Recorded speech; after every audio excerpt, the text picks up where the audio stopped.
ইসরায়েলের বিরুদ্ধে বড় ধরনের গোয়েন্দা সাফল্যের দাবি করেছে ইসলামী প্রজাতন্ত্র ইরান।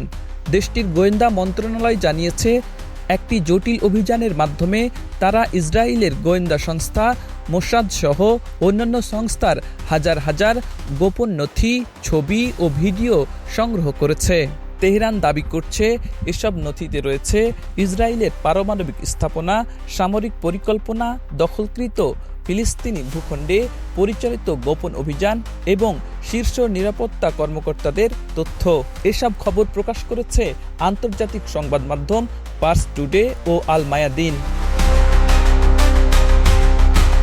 বিশ্লেষকরা বলছেন, ইরানের এই অভিযান ছিল সমন্বিত সাইবার ও মাঠ পর্যায়ের একটি হামলা। ইসরায়েলের প্রতিরক্ষা ব্যবস্থার ভাবমূর্তি এই অভিযানে ভেঙে গেছে।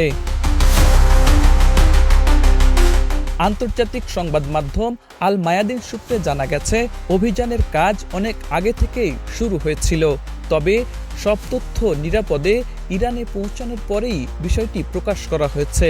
নথির পরিমাণ এত বেশি যে সেগুলো বিশ্লেষণ করতেই দীর্ঘ সময় অপেক্ষা করতে হচ্ছে। আন্তর্জাতিক সংবাদ মাধ্যম পার্স টুডে বলছে, ইরান এখন মোসাদের শীর্ষ কর্মকর্তাদের নিরাপত্তা সংক্রান্ত তথ্য নিয়ন্ত্রণ করছে।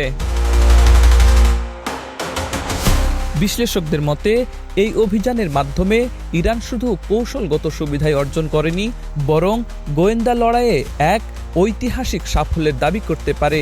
যদিও তেল আবিব এখনও এ বিষয়ে কোনো মন্তব্য করেননি। ধারণা করা হচ্ছে, ইসরায়েলের নিরাপত্তা মহল চাপে পড়েছে। আব্দুল হাকিম, প্রজন্ম 24।